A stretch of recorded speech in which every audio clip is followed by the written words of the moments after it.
নমস্কার। আজকে আরো একটি গুরুত্বপূর্ণ লাইভে আপনাদের স্বাগত জানাই। শিরোনাম দেখতেই পাচ্ছেন। এই লাইভের বিষয় ভ্যাকসিন এবং বন্ধ্যাত্ব, ইনফার্টিলিটি। কেন আজকের এই টপিক? কারণ তো অবশ্যই আছে। যদিও এ বিষয়ে আমি আগেও বিভিন্ন লাইভে এই যোগসূত্রের কথা জানিয়েছি।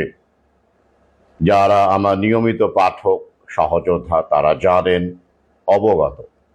তো আজকের এই লাইভটি এই বিষয়টার উপরই নির্ভর করবে, অর্থাৎ ডেডিকেটেড লাইভ বলা যেতে পারে। স্বাগত রাজকুমার মাইতি। ডেডিকেটেড। তো কেন আজকে আমার এই বিষয়টির উপর লাইভ করার ইচ্ছে হলো? কারণ অবশ্যই আছে।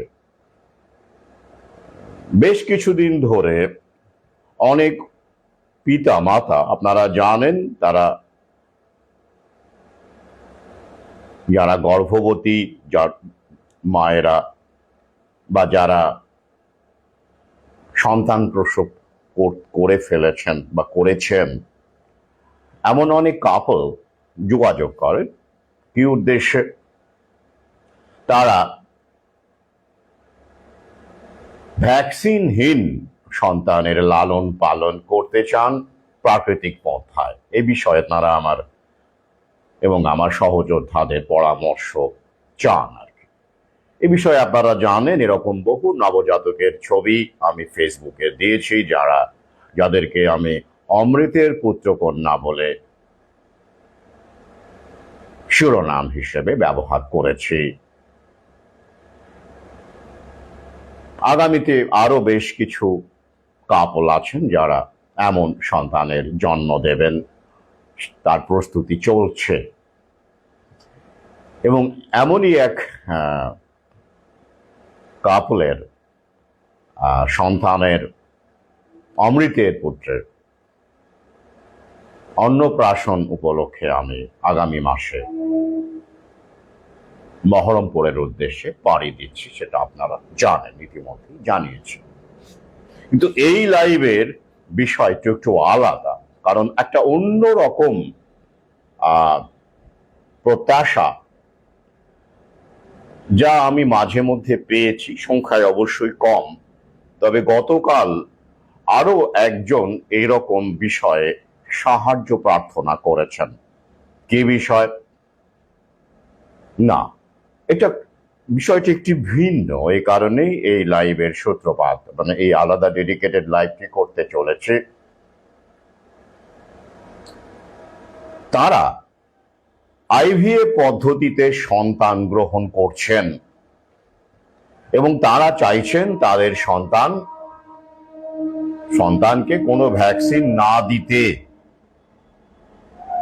একটু অন্যরকম ব্যাপার না? অবশ্যই অন্যরকম ব্যাপার। কারণ এতদিন পর্যন্ত যে কাপলদের কথা আমি বলেছি, যারা আমার সঙ্গে যোগাযোগ করেছেন এবং যারা এমন সন্তান লালন পালন করছেন বা যারা গর্ভবতী, তারা প্রত্যেকেই কিন্তু প্রাকৃতিক পন্থায়, স্বাভাবিক পন্থায় মাতৃত্ব অর্জন করেছেন।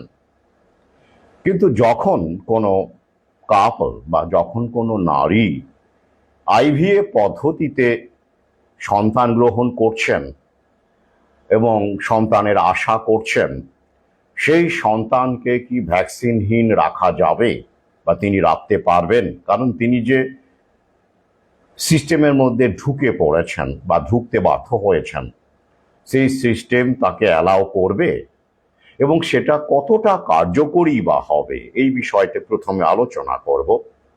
তারপরে অবশ্যই আলোচনা করব এই আইভিএফ কেন বাড়ছে।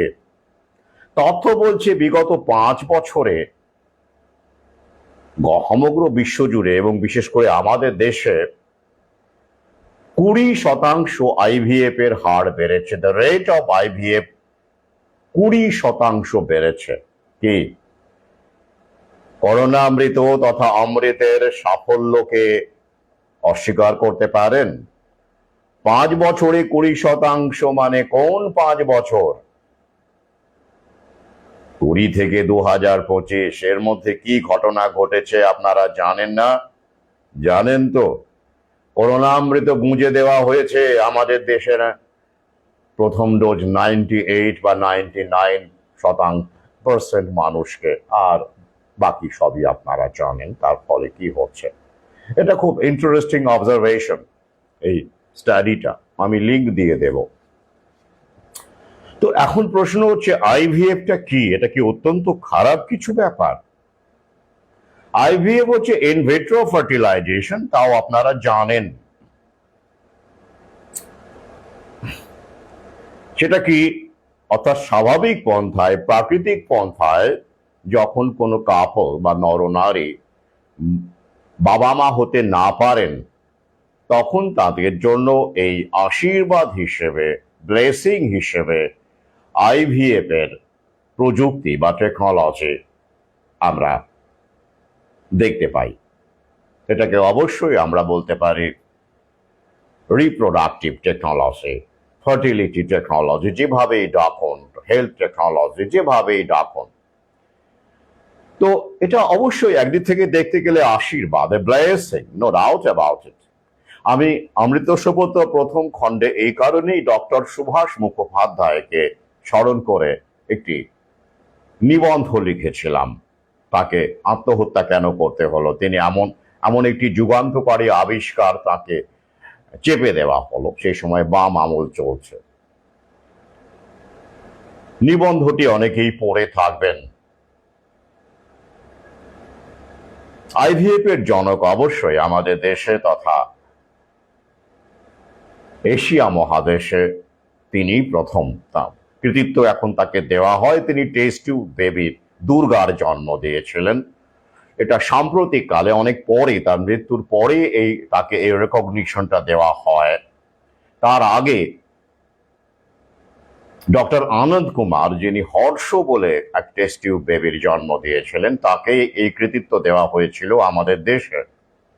কিন্তু পরবর্তীতে ডক্টর আনন্দ কুমার তিনি উপলব্ধি করেন ডক্টর মুখোপাধ্যায়ের ফেলে যাওয়া নোটস এবং তার অনুগামী গবেষকদের সঙ্গে কথা বলে এবং তার স্ত্রীর সঙ্গে কথা বলে সেই সব নোটসগুলো থেকে তিনি সিদ্ধান্ত নেন, বুঝতে পারেন যে একটা বড় ভুল হয়ে গেছে।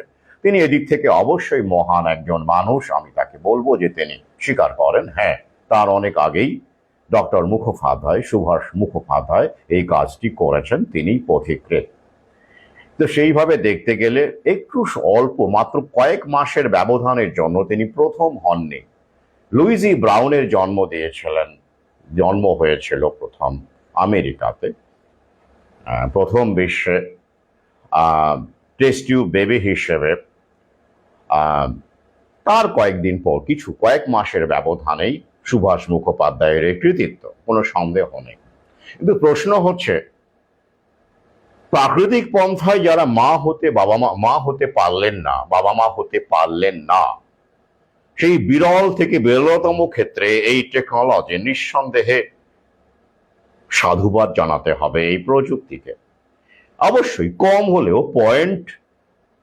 0.1% হলেও প্রাকৃতিকভাবে বন্ধা নারী বা বন্ধা পুরুষ জন্মাতেই পারেন।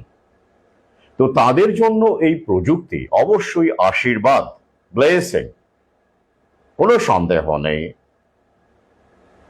একদিক থেকে দেখতে গেলে যদি প্রাকৃতিকভাবেই কেউ এইভাবে জন্মে থাকেন।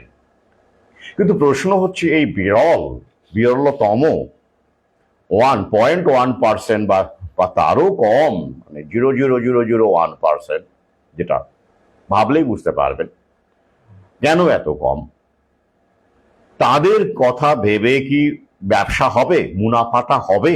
হবে না, মুনাফা হবে না। তাহলে কি করতে হবে? ফার্টিলিটি ক্লিনিকগুলো চালাতে গেলে এবং মুনাফা অর্জন করতে গেলে অনেকের মধ্যেই এই বন্ধাত্ব থাকতে হবে। তবেই যাদের সামর্থ্য আছে তারা 1.5 লক্ষ থেকে 3 লক্ষ, কোনো জায়গায় আরো বেশি, এরকম, মানে 1 লাখ তো মিনিমাম। তবে এখন ভালো জায়গায় করতে গেলে, ব্র্যান্ডেড জায়গায় করতে গেলে 1 লাখে হবেই না, 3 লাখ ধরে রাখুন। আবার যদি ডোনর এগ লাগে আর কি, তাহলে তো আরো 1.5 থেকে 2.5 লক্ষ টাকা, অর্থাৎ 5 লক্ষ টাকা কম করে ধাক্কা। তাও 60 থেকে 70% সাকসেস রেট থাকে আইভিএফ বেবির ক্ষেত্রে। ইনভিট্রো ফার্টিলাইজেশন, তাকে এমনি সহজ করে টেস্ট টিউব বেবি বলা হয়, মোদ্দা মানে মোটের ওপর আর কি। ব্যাপারটা যদিও এত সরলীকৃত নয়, টেস্ট টিউবের মধ্যে বেবি, ব্যাপারটা ঠিক সেরকম নয় আর কি। যাই হোক, ফার্টিলাইজেশনের গল্পটা অবশ্যই সেখানেই সূত্রপাত। তাহলে এই যে আইভিএফ বেবি, যেটা আমাদের দেশে প্রথম দুর্গা বলা হয়, কানুপ্রিয়া আগরওয়াল, যাকে আমি সেই নিবন্ধে তার কথা বলেছি, তো 60 থেকে 70% সাফল্যের হার, অর্থাৎ একবারে হয় না, অনেককে অনেক খরচ করতে হয়। নিঃস্ব হয়ে যাওয়া দম্পতিকেও আমি দেখেছি, তারপরেও তারা সফল হননি। ভাগ্যবান হলে অবশ্যই প্রথম ক্ষেত্রেই সফল হতে পারে। তো আমার কাছে এমন এক সাম্প্রতিক যে মেসেজ পেয়েছি, সেখানে 4 মাসের প্রেগন্যান্সির কথা বলা হয়েছে। মাস 2-3 আগেও আমি এরকম দুটি মেসেজ পেয়েছিলাম। তারা এই ধরনের মানে আইভিএফ এর মাধ্যমে তার নারীর গর্ভ সঞ্চার হয়েছে। তো এই যে জায়গাটা খুব ইন্টারেস্টিং। প্রথমত আমরা দেখে নেই যে একটা সময় ছিল যখন প্রাকৃতিকভাবে বন্ধা নারী বা এরকম কাপল, তারা সহজেই দত্তক নিতে পারতেন, পাড়া প্রতিবেশীদের কাছ থেকেও পারতেন। এরকম আমার বহু পরিচিত সেই সময় আছেন, তারা এইরকম সন্তানকে মানুষ করেছেন, লালন পালন করেছেন, নিজের সন্তানের মতো, কন্যার মতো লালন পালন করেছেন। বিপর্যয় যে কিছু ঘটেনি এমন নয়, সবাই যে খুব ভালো ব্যবহার করতেন এমনও নয়, কিন্তু এমনটাই চলত। কিন্তু এখন কোনো নিঃসন্তান দম্পতি যদি দত্তক নিতেও চান কারো সন্তান, তিনি কিন্তু পারবেন না দত্তক নিতে। তারা যদি রাজিও থাকেন, ধরুন কোনো কাপল যদি মনে করে যে তাদের 3টি সন্তান হয়ে গেছে বা 4টি সন্তান হয়ে গেছে, লালন পালন করতে পারছেন না, ব্যয়বহুল, তো তিনি তার একটি সন্তানকে কোনো নিঃসন্তান দম্পতিকে দেবেন, তারা মানুষ করবেন, নিজের সন্তানের মতো মানুষ করবেন। সেটা কিন্তু এখন হয় না। কেন হয় না? ওই যে সেখানেও মুনাফাবাজি থাকতে হয়, সেখানেও অনেক রকম টোটাল কন্ট্রোলের গল্প থাকতে হয়। অর্থাৎ সহজ স্বাভাবিক ব্যাপারগুলোকে ওরা জটিল করে ফেলেছে। ওই যে কারা, আপনারা তো জানেন কারা। তো সেন্ট্রাল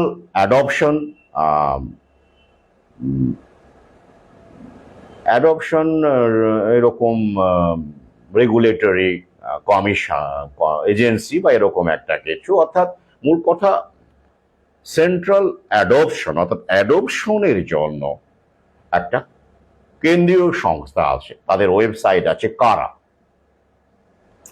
তো সেইখানে অ্যাপ্লাই করতে হয়, এবং অ্যাপ্লাই করলে সঙ্গে সঙ্গে পাবেন এমনও নয়, দীর্ঘ মাসের পর মাস এবং বছরের পর বছর অপেক্ষাও করতে হয়। তারপরে তারা আপনার প্রতি সদয় হন এবং তারপরে আপনার ডাক পরে, ইমেলে যোগাযোগ থাকে বা ইন্টারনেটের মাধ্যমে, ফোন কলের মাধ্যমে যোগাযোগ থাকে। তারপরে আপনি আপনার দত্তক সন্তান সেখান থেকে আপনি পেতে পারেন, কিন্তু বিনা পয়সায় নয়। এদিক ওদিক মিলিয়ে এমনিতে মানে খরচা ইনিশিয়ালি বলা হয়েছে ওই 50,000 টাকা, তারপরে আবার 6,000 টাকা, তারপরে আবার পার ভিজিট 2,000 টাকা করে, এরকম ভাবে হেন তেন মিলিয়ে প্রায় 1 লক্ষ টাকা খরচার কাছাকাছি পড়ে যায় অনেক ক্ষেত্রেই। কি ভাবছেন? কি সুন্দর না? আগে হ্যাঁ, অবশ্যই তার অনেক ভালো দিক আছে। বলা হয় কাপলের আর্থিক অবস্থাটা দেখে নেবেন, তারা সন্তানকে লালন পালন করতে পারবেন কিনা, ইত্যাদি ইত্যাদি বিভিন্ন রকমের ক্লজ আছে, সেগুলোকে সামনে রেখে তারা এই ফিজটা নিয়ে থাকেন। ভিজিট করেন, অমুক তমুক এনজিওদের পাঠান, তারা ইন্টারভিউ নেন কাপলের, তো যাই হোক, এতে করে সমাজ কতটা এগিয়েছে, কতটা দত্তক গ্রহণ কতটা স্মুথ হয়েছে, বা দত্তক নেওয়া সন্তান সন্ততি কারা পাচ্ছেন, নিতে পারছেন, অর্থাৎ স্বাভাবিকভাবেই মধ্যবিত্ত বা উচ্চ মধ্যবিত্তরাই নিতে পারছেন। এই কষ্ট তো সবাই বহন করতে পারবে না, বলাই বাহুল্য। অর্থাৎ সেই ব্যাপারগুলো ব্যাপারে প্রশ্ন থাকতেই পারে, আমার তো প্রশ্ন আছে। কিন্তু এতে করে যে মুনাফাবাজি হচ্ছে, এই আগেকার যে চিরাচরিত যে দত্তক যেভাবে আমাদের সমাজে নেওয়া হতো, সেটাকে কন্ট্রোল করে যে মুনাফাবাজিটা হচ্ছে, এ বিষয়ে আমার কোনো সন্দেহ নেই। এই ব্যাপারটা নিশ্চিত। বাকি ব্যাপারে কতটা ভালো হয়েছে, কতটা খারাপ হয়েছে, সেটা আপনারা জানেন। সেটা ম্যান টু ম্যান ভ্যারি করতে পারে অভিজ্ঞতার দিক থেকে, কিন্তু এটা ঘটেছে। তো সুতরাং আমি আগেই বলে দিচ্ছি, আমি বিভিন্ন রকম লাইভে বিভিন্ন রকম তথ্য বিশ্লেষণের মাধ্যমে প্রতি লাইভেই কোনো না কোনো শত্রুর জন্ম দিয়ে থাকি, মানে বিরোধীর জন্ম দিয়ে থাকি। সুতরাং যারা এই সংস্থার সঙ্গে যুক্ত আছেন, কামাচ্ছেন, ইনকাম করছেন, উপার্জন করছেন, তারা আবার নতুন করে আমার উপরে খেপে যেতে পারেন। যারা শুনবেন তাতে আমার কিছু যায় আসে না। এটা একটা টোটাল কন্ট্রোলের একটা মেকানিজম, আমি খুব ভালো করেই জানি, আমার সহযোদ্ধারাও জানেন। যাই হোক, সেটা অর্থাৎ আপনি আইভিএফ এও যান, সেখানেও খরচা, অনেক বেশি খরচ। আর যদি আপনি কারাতে যান, সেখানেও খরচ, হয়তো 5 লাখ টাকা নয়, কিন্তু 1 লাখের কাছাকাছি, ইত্যাদি ইত্যাদি। আর যদি আবার আরো অন্যান্য খুশি টুশি করার ব্যাপার থাকে, তো আরো বেশি। অর্থাৎ ব্যাপারটা কিন্তু আর সহজ নেই।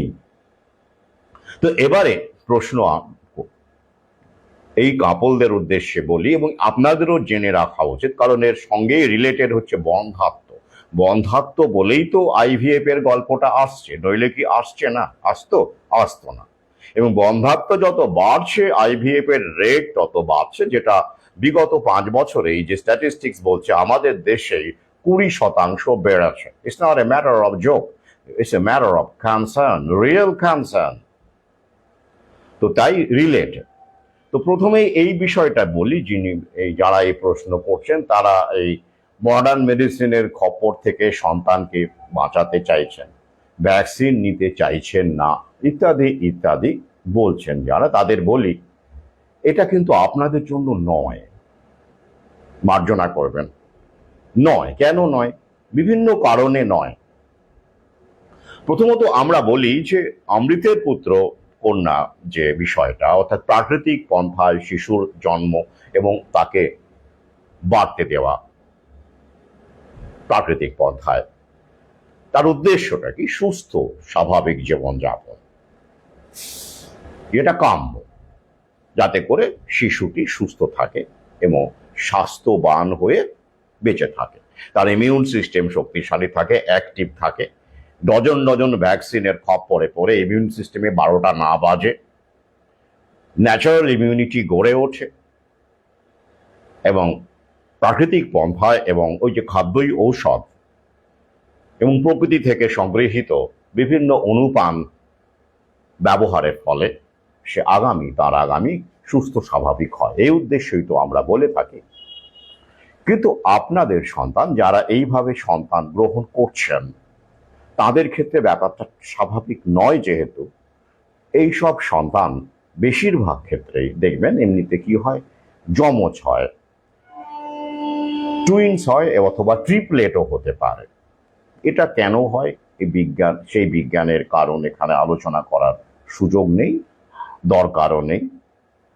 তো অর্থাৎ মায়ের ওপরে একটা মানে থাকে, কারণ ট্রিপলেট জন্ম দেওয়া বা টুইন জন্ম দিলে মাকে আরো বেশি করে তাকে তার শরীরের ওপর, তার সিস্টেমের ওপরে চাপ পড়ে। তো যাই হোক, সে পড়ুক, সেটাও সামলে নেওয়া যায়, অসুবিধে নেই। কিন্তু আইভিএফ বেবি বেশিরভাগ ক্ষেত্রেই, তথ্য বলছে সব ক্ষেত্রে না হলেও অনেক ক্ষেত্রেই, বার্থ ডিফেক্টস নিয়ে জন্মায়, অর্থাৎ কনজেনিটাল হার্ট ডিজিজ থাকতে পারে, অর্থাৎ জন্মগতভাবে হার্টের প্রবলেম থাকতে পারে, আরো অন্যান্য ডিফেক্টস থাকতে পারে। অর্থাৎ প্রাকৃতিক পন্থায় জন্মানো শিশুর স্বাস্থ্যের সঙ্গে আইভিএফ বেবিদের স্বাস্থ্য কিন্তু তুলনীয় নয়।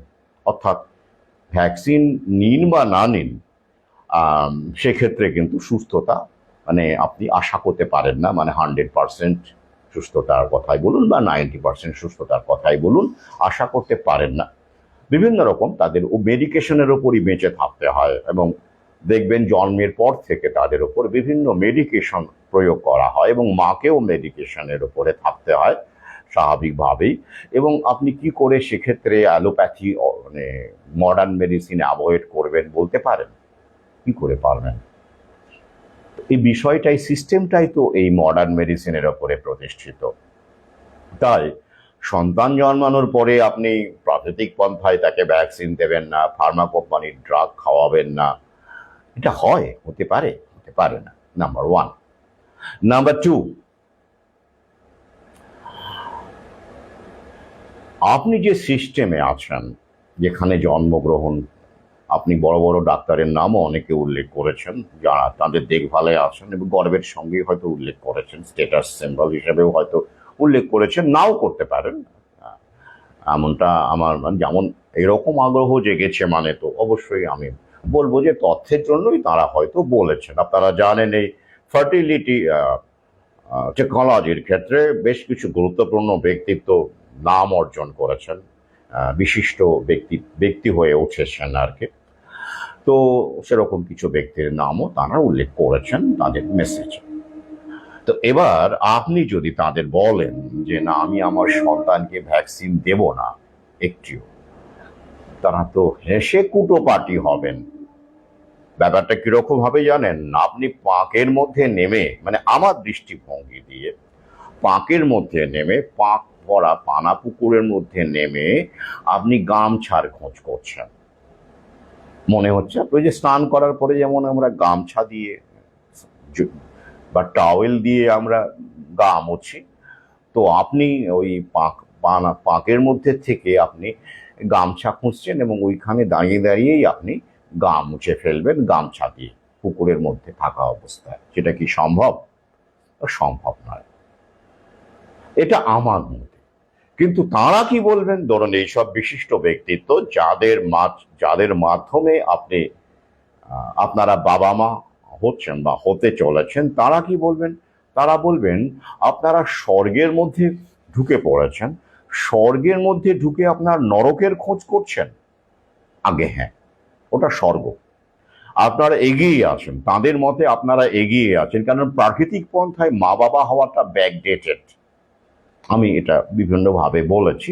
মডার্ন মেডিসিন তেমনই মনে করে, তাদের দৃষ্টিভঙ্গিটা তেমনই। গরু ছাগল যেমন যেভাবে সন্তান প্রসব করে, মানুষও যদি সেইভাবে মানে শারীরিক মিলনের মাধ্যমে সন্তান প্রসব করে, সেটা কি মানুষের মতো কাজ হলো রে? চি চি চি চি চি চি। মানুষ না, স্ট্যান্ডার্ড না, সভ্য, শ্রেষ্ঠতম প্রাণী, শ্রেষ্ঠতম জীব, তাই তাকে এটা মানায় না। তো সুতরাং সেই দৃষ্টিভঙ্গি দিয়ে, মানে প্রকৃতি থেকে আমাদের বিমুখ করার যে ছক, আমি ছক বলি, ষড়যন্ত্র বলি, ওরা বলে সভ্যতা। তো সেই সভ্যতার মধ্যে আপনারা প্রবেশ করেছেন, সেইখানে দাঁড়িয়ে যদি আপনারা এরকম ইচ্ছে প্রকাশ করেন, তারা তো হেসে কুটোকুটি হবেন এবং আপনাকে গুরুত্বই দেবেন না। পাগল তো বলবেনই, কিন্তু প্রশ্ন হচ্ছে যে ধরুন এরকম আমাদেরও অনেকে পাগল বলে, কিন্তু সেইখান থেকে আমরা ফাইট করে বেরিয়ে আসতে পারি। তো আপনি আপনার সন্তানকে সেখানে কি করে আপনি বাঁচিয়ে রাখবেন? ভ্যাকসিনের কথা বাদ দিন, মডার্ন মেডিসিন তাকে খাওয়াবেন না, অথচ আইভিএফ বেবি, তা তো আপনাকে তো তাদের সুপারভিশনেই থাকতে হবে জন্মের পরও বেশ কিছুদিন, হয়তো বা আজীবন কোনো কোনো ক্ষেত্রে। তাহলে আপনি কি করে তাদের ডিকটেটটা অস্বীকার করবেন? কোন যুক্তিতে অস্বীকার করবেন? কারণ আপনাদের যে সিস্টেমে ঢুকেছেন সেটাই তো আর্টিফিশিয়াল সিস্টেম। তাহলে আপনি প্রাকৃতিক পন্থা কি করে সেখানে কাজে লাগাবেন? ভাবার আছে। এবং সেটা কাজ করবে সেখানে? করবে না। কারণ ওই যে বার্থ ডিফেক্টস থাকে, অনেক রকমের সমস্যা থাকে। একটু স্টাডি করুন আপনারা, যারা আইভিএফ এর মাধ্যমে বাবা মা হচ্ছেন, তাদের অনুরোধ করব তারা এই বিষয়ে স্টাডি করুন। দেখুন যে সন্তানের মধ্যে, সবাই না হলে উল্লেখযোগ্য সংখ্যক শিশুর মধ্যে এই কনজেনিটাল ডিফেক্টসগুলো থাকে। তো সেটাকে আপনি কি করে ভ্যাকসিন না নিয়ে, হ্যাঁ, বা মানে অ্যালোপ্যাথিকে বাদ দিয়ে আপনি মানে সন্তানকে কি করে কতটা সামলাতে পারবেন, হ্যাঁ, সেটা নিয়ে ভাবনার ব্যাপার আছে। এবং আপনাকে ওরা করতে দেবে কিনা, আপনি কোন যুক্তিতে তাদেরকে আটকাবেন, সেটাও ভাবনার ব্যাপার আছে। কারণ আপনি তো শরণাপন্ন হয়েছেন মডার্ন মেডিসিনের, সরাসরি ফার্টিলিটি টেকনোলজির শরণাপন্ন হয়েছেন। তো সেই টেকনোলজির মধ্যে যা যা আছে আপনাকে সেটাই মেনে চলতে হবে এবং আপনাকে কোঅপারেট করতে হবে, তাই না? এটাই খুব স্বাভাবিক। আর তাই অমৃতের পুত্র কন্যার যে কনসেপ্ট আমরা যেটা বলি, যেখানে অবশ্যই প্রাকৃতিক পন্থায় অর্থাৎ নরনারীর শারীরিক সম্পর্ক বা যৌন মিলনের মাধ্যমে সন্তান প্রসব, যেটাকে সবচেয়ে বেশি মানে ওটাকেই গুরুত্ব বলি আমি প্রাকৃতিক অবস্থায়।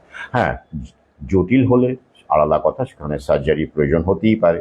তার সার্জারি শল্য চিকিৎসা তো নতুন গল্প নয়, আয়ুর্বেদের নাম শুনেছেন তো, চরক সুশ্রুত, তাঁরাও কিন্তু সার্জনই ছিলেন। এটা মডার্ন মেডিসিনের গল্প নয়, একটু স্টাডি করলেই বুঝতে পারবেন। তো সুতরাং ওটাতে সমস্যা নেই, কিন্তু বেসিক যে ফ্যাক্টরটা প্রাকৃতিক পন্থায় বাবা মা হওয়া, তো সেটা মাথায় রাখতে হবে। তাই মার্জনা করবেন, এ বিষয়ে আমি কোনো রকম মানে ভূমিকা বা সাহায্য করতে পারবো না। বিষয়টা পুরোটাই আপনারা যাদের তত্ত্বাবধানে আছেন তাদের উপরই আপনাদের ছাড়তে হবে। নইলে আপনার সন্তান যেভাবে যে সিস্টেমে জন্মাচ্ছে, তারা মানে দেখা গেল পরবর্তীতে অন্তত সে দীর্ঘায়ু হোক, বেশি দিন বাঁচুক যতটা সম্ভব। অসুস্থ শরীর নিয়েও তো অনেকে এখন দীর্ঘায়ু হচ্ছে, জানেন তো। প্রেশারের ওষুধ, সুগারের ওষুধ, এইসব খেয়ে খেয়ে, কোলেস্টেরল খেয়ে খেয়ে তারা তো বেঁচে আছে, ধুকতে ধুকতে বেঁচে আছে। কিন্তু বেঁচে তো আছে, অন্তত সেই রকম ভাবেও তো বেঁচে থাকতে পারে। তো সেটাও তো আপনারা চাইবেন যে সন্তান যেন বেঁচে থাকে। তো সেই জায়গা থেকে তো তত্ত্বাবধানে তো যেতে হবে, তাদের তত্ত্বাবধানেই থাকতে হবে, এটাই স্বাভাবিক। তো আমি কামনা করি, প্রার্থনা করি যে আইভিএফ শিশু অনেকেই, সবাই সফল না হলেও অন্তত 60-70% ক্ষেত্রে সফল হয়। আপনাদের ক্ষেত্রেও সাফল্য আসুক এবং সুস্থ সন্তান যতটা সম্ভব, সুস্থ সন্তান যেন আসে এবং সন্তান যেন সুস্থ জীবনযাপন করে, এই কামনা করলাম, এইটুকু আমি বলতে পারি। এবারে আসছি এই যে বন্ধ্যাত্ব, এই বন্ধ্যাত্ব যদি প্রাকৃতিক বন্ধ্যাত্বই হতো, তাহলে কি এই যে ফার্টিলিটি ক্লিনিক চারদিকে গড়ে উঠেছে এবং বিগত 3-4 বছরে দেখবেন আরো গড়ে উঠেছে, গ্রামে গঞ্জেও গড়ে উঠেছে এবং আগামীতে আরো বেশি করে গড়ে উঠবে, এটা একটা বড় ট্রিলিয়ন ডলার ইন্ডাস্ট্রি। ইতিমধ্যেই বিলিয়ন ডলার ইন্ডাস্ট্রি, আরো বাড়বে, ট্রিলিয়নের দিকে যাবে। আমি বহু আগেই এ বিষয়ে লাইভে বলেছি। কেন? কারণটা কি? প্রাকৃতিক বন্ধ্যাত্ব না, ওই পার্সেন্টেজ বন্ধ্যাত্বে ব্যবসা হয় না। তাহলে কি করতে হবে? বাড়াতে হবে, বন্ধ্যাত্বটাকে বাড়াতে হবে। কিভাবে বাড়াবেন? ওরা দেখবেন দুটো কারণ বলে। কি বলে? এই যে আইভিএফ করার দরকার পড়ছে কাপলদের, তার কারণ হিসেবে তারা বলে থাকেন যে লেট ম্যারেজ, দেরি করে বিবাহ হচ্ছে মেয়েদের। পুরুষদের ক্ষেত্রে খুব একটা ম্যাটার করে না, অত্যধিক বৃদ্ধ না হলে। নারীরা অবশ্যই চাকরির প্রয়োজনে, ক্যারিয়ারের প্রয়োজনে তারা লেট ম্যারেজ করছেন, ঠিক আছে। কিন্তু সবাই কি লেট ম্যারেজ করছেন? আমার পরিচিত অনেক কাপল আছে, অনেক নারী আছে 22-23 বছর বয়সে বিয়ে হওয়ার পরেও মা হতে পারছেন না। বহু উদাহরণ আছে। তাই লেট ম্যারেজ মানেই, কারণ এই যে শুধু বন্ধ্যাত্ব আসছে এমনটা নয়। আবার কি লাইফস্টাইলের কথা বলা হয়, লাইফস্টাইলের কারণে নাকি বন্ধ্যাত্ব আসছে। অবশ্যই আংশিকভাবে ঠিক। বিভিন্ন রকম খাদ্যদ্রব্য, যেগুলোর মধ্যে আমরা প্রচুর রকম অপ্রার্থিত, অকাম্য, অবাঞ্ছিত রাসায়নিক গ্রহণ করি এবং জীবন যাপনে বিভিন্ন রকম এক্সারসাইজের অনুপস্থিতি, সুস্থ স্বাভাবিক জীবনযাপনের অনুপস্থিতি, এগুলোর কারণে একটা পার্সেন্টেজ অবশ্যই থাকে। কিন্তু আর কোনো ফ্যাক্টর নেই যেটাকে ওরা এড়িয়ে যাচ্ছে? হ্যাঁ, সেটা হলো ভ্যাকসিন। ভ্যাকসিন, ভ্যাকসিন এবং ভ্যাকসিন, ভৌ ভৌ। আচ্ছা, তাই অবিশ্বাস হচ্ছে নিশ্চয়ই, কিন্তু তথ্য দিয়ে যে বলি আপনাকে, আমার সহযোদ্ধা পাঠকদের তথ্যের দরকার পড়ে না, মানে লিঙ্কের আর দরকার পড়ে না, কিন্তু এখন অনেক নতুন মানুষ আসছেন, জানতে বুঝতে চাইছেন, তাদের জন্য তো লিঙ্ক দিতেই হবে। আচ্ছা, ভ্যাকসিন কেন? অবশ্যই ভ্যাকসিন, কারণ দেখুন, ভ্যাকসিনের ইনগ্রেডিয়েন্ট হিসেবে একটা গুরুত্বপূর্ণ রাসায়নিক ব্যবহার করা হয়, যার নাম সোডিয়াম বোরাক্স বা সোডিয়াম টেট্রাবোরেট। এক কথায় বলা হয় সোডিয়াম বোরেট। সোডিয়াম বোরেট প্রতিটি ভ্যাকসিনে এর উপস্থিতি আছে। অমৃত সুপুত্র দ্বিতীয় খণ্ড যারা পড়েছেন, সেখানে ভ্যাকসিনের ইনগ্রিডিয়েন্টের একটা লিস্ট দিয়েছে, তালিকা দিয়েছে, উপাদান দিয়েছে। তার মধ্যে সোডিয়াম বোরেটের উল্লেখ আছে, বা বোরাক্সও বলা হয় এক কথায়। সোডিয়াম টেট্রাবোরেট বিভিন্ন নামে ডাকা হয়। আচ্ছা, এই যে ভ্যাকসিনে সোডিয়াম বোরেট ব্যবহার করা হচ্ছে কেন? ওরা বলবে অ্যাসিডিটি এবং অ্যালকালিনিটির যে, মানে ক্ষার এবং অ্যাসিডের যে ব্যালেন্স, সেটাকে ঠিকঠাক রাখার জন্য ওরা ব্যবহার করছে সোডিয়াম বোরেট বা সোডিয়াম টেট্রাবোরেট বা বোরাক্স ব্যবহার করছে, যা পিএইচ লেভেল অর্থাৎ পোটেনশিয়াল অফ হাইড্রোজেন, যেটা মাপের একটা পদ্ধতি জানেন, রক্তের বিশেষ করে মাপের, অর্থাৎ এই পিএইচ লেভেলটা ঠিক আছে কিনা সেটাকে ঠিক রাখার জন্য এইটাকে ব্যবহার করা হচ্ছে বলে ওরা দাবি করছে। অ্যাসিডিটি অ্যান্ড অ্যালকালিনিটি, ঠিক আছে, ওরা দাবি করছে এবং বলছে যে এই কারণেই আমরা ভ্যাকসিনে সোডিয়াম টেট্রাবোরেট বা সোডিয়াম বোরেট ব্যবহার করে থাকি। খুব ভালো, কারণ কি? ভালো তো, ভ্যাকসিন নেওয়ার পরে তো অনেকেরই অনেক রকম সমস্যা হতেই পারে, তো সেটাকে পিএইচ লেভেলের সমস্যা যাতে না হয় কত কিছু খেয়াল রাখে ওরা, তাই না? বলুন দেখি। তো এই কারণেই ওরা এটা ব্যবহার করে, বেশ ভালো। কিন্তু সোডিয়াম বোরেট বা সোডিয়াম টেট্রাবোরেটের আর কোনো কাজ নেই, মানে এটা আসলে কি কি করতে পারে একটু দেখে নেবেন, আমি লিঙ্ক দিয়ে দেব, দেখে নেবেন, লিঙ্ক দিয়ে দেব, বুঝতে পারবেন। যাদের অবিশ্বাস হবে তারা লিঙ্ক পড়বেন, আমি এখানে মোটামুটি পুরোটাই বলছি। সোডিয়াম বোরেট আর কি কাজ করে, বা সোডিয়াম টেট্রাবোরেট আর কি কাজ করে? অনেক কাজ করে। যেমন ধরুন, ইন্ডাস্ট্রিয়াল ক্ষেত্রে এটা ব্যবহার হয়, ধোয়াধুয়ির ক্ষেত্রে ব্যবহার হয়, হ্যাঁ, জামা কাপড় ডিটারজেন্টে ব্যবহার হয়, কোনো জামা কাপড়ে দাগ লেগে গেছে, উঠতেই চাইছে না, জেদি দাগ, স্টেইন, সেটা তোলার ক্ষেত্রেও সোডিয়াম বোরেট ব্যবহার হয়। আর কি ব্যবহার হয়? পিঁপড়ে মারার ক্ষেত্রে ব্যবহার হয়, ইনসেকটিসাইড হিসেবে ব্যবহার হতে পারে সোডিয়াম বোরেট। আর কি ব্যবহার হবে? অনেক ব্যবহার হয়, কয়েকটি বলে দিচ্ছি। শ্যাম্পু বলুন বা কসমেটিক্স প্রোডাক্টসের ইমালসিফায়ার বা বাফারিং এজেন্ট হিসেবে ব্যবহার হতে পারে। ইমালসিফায়ার কি, কেন, এটা নিয়ে আলোচনা এখানে করছি না, ওটা দ্বিতীয় খণ্ডের বিস্তারিত আছে।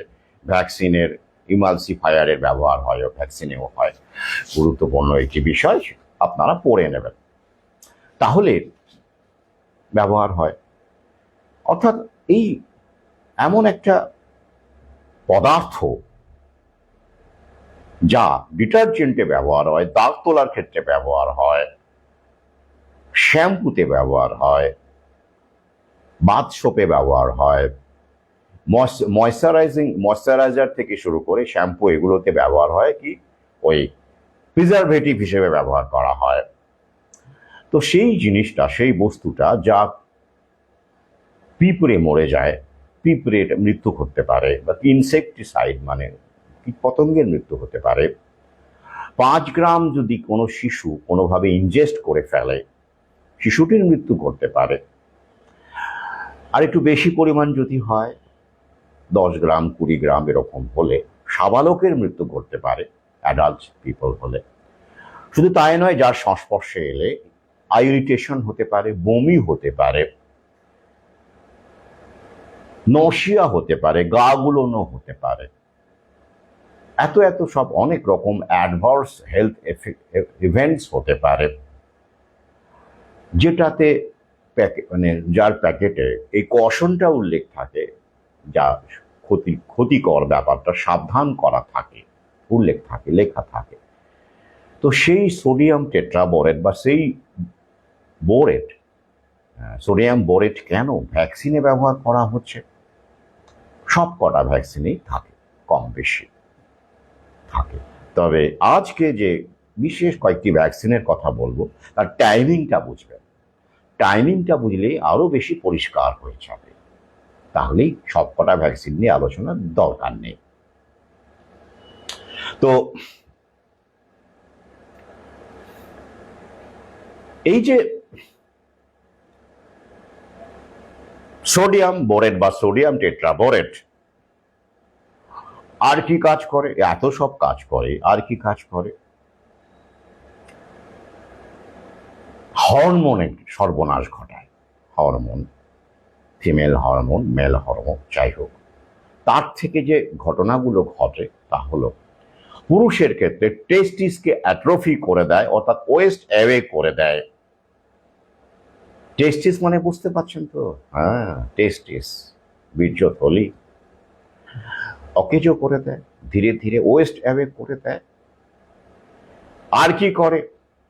নারীদের ইনফার্টিলিটি ঘটায়, এগ ফরমেশনে সমস্যা হয়, আর একটু বেশি হয়ে গেলে প্ল্যাসেন্টাকে ক্রস করে দেয়।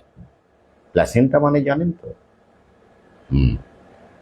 অর্থাৎ বন্ধ্যাত্ব ঘটায়। নারী পুরুষ উভয়ের ক্ষেত্রেই এই সোডিয়াম বোরেট বা সোডিয়াম টেট্রাবোরেট বন্ধ্যাত্ব ঘটায়। সেটা ভ্যাকসিনের মধ্যে কেন? তো যে আপনার আমার ভালো চাওয়া হয় বলে পিএইচ লেভেলটাকে ঠিক রাখতে দেওয়া হয়। বাহ, বেশ, কি সুন্দর। তো এবার ওদের বলুন যে যারা বিজ্ঞান মনস্ক ব্যক্তি টেক্তি, তাদেরকে বলুন, তথাকথিত বিজ্ঞান মনস্ক, যেটা কেন দেওয়া হচ্ছে বলুন তো? এটা না দিলে হতো না? অন্য কিছু ছিল না? তারা বলবে না না, এত কম পরিমাণে দেওয়া হয়, এত কম পরিমাণে দেওয়া হয়, এত কম পরিমাণে দেওয়া হয় যে খারাপ কিছু হয় না, ভালোই হয়। আচ্ছা, বিষের কম আর বেশি। তো এবার তাকে প্রশ্ন করুন, আচ্ছা সব ভ্যাকসিনেই তো আছে দেখছি ইনগ্রেডিয়েন্টসে, তাহলে কেউ যদি বাচ্চাবেলা থেকে ডজন ডজন ভ্যাকসিন নিয়ে যাচ্ছে, তো শিশুকাল থেকে হিসেব করলে দেখা যায় করোনায় তো কেউ 3 ডোজ নিয়েছেন, কেউ 2 ডোজ নিয়েছেন। তো ছোটবেলা থেকে আধুনিক কালে যেসব মানুষ এই সময়ে জন্মাচ্ছেন, তারা তো 1 ডোজ নিচ্ছেন না, তো গাদা করছে ডোজ নিচ্ছেন। তো বেশি হয়ে গেল না পরিমাণটা? একটু একটু করে, অল্প অল্প করে করতে করতে করতে করতে বেশি হয়ে যাচ্ছে না তার বেলা? তখন তখন এবারে চুপ করে যাবে। হ্যাঁ, আপনি বেশি জানেন, হ্যাঁ আপনারা বেশি জানেন। আপনি কি ডাক্তার? ব্যাস। আপনি কি বিজ্ঞানী? ব্যাস। তো এবার তাদের প্রশ্ন করুন, বিল গেটস কি ডাক্তার? ওনার কোয়ালিফিকেশন কি? উনি ভ্যাকসিন নিয়ে জ্ঞান দেন, মানুষের মঙ্গলের জন্য ভ্যাকসিনের রিসার্চ করেন, ফান্ডিং করেন, গ্যাভি বানিয়েছেন, আরো গাদা করছে সংস্থা বানিয়ে মানুষকে ভ্যাকসিন বুঝে দিচ্ছেন। তো উনি কি ডাক্তার? উনি কি বিজ্ঞানী? প্রশ্ন করুন।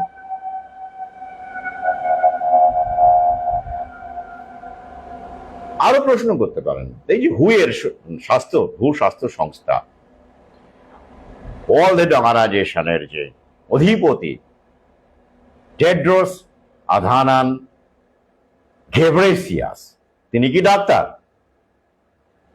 তিনি কি বিজ্ঞানী? না না, কিচ্ছু না।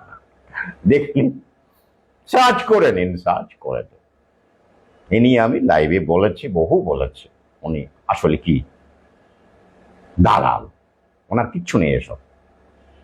আমার সহযোদ্ধারা বা আমরা যতটুকু জানি, এসব নিয়ে যতটুকু রিসার্চ করি, তারাও হচ্ছে অনেক বেশি জানি, আর ভালো জানে, ঠিকঠাক জানে। তাহলে তো গোটা পৃথিবী যারা এখন স্বাস্থ্যের জ্ঞান দিয়ে যাচ্ছেন, তারা তো কেউই ডাক্তার নন, বিজ্ঞানীও নন।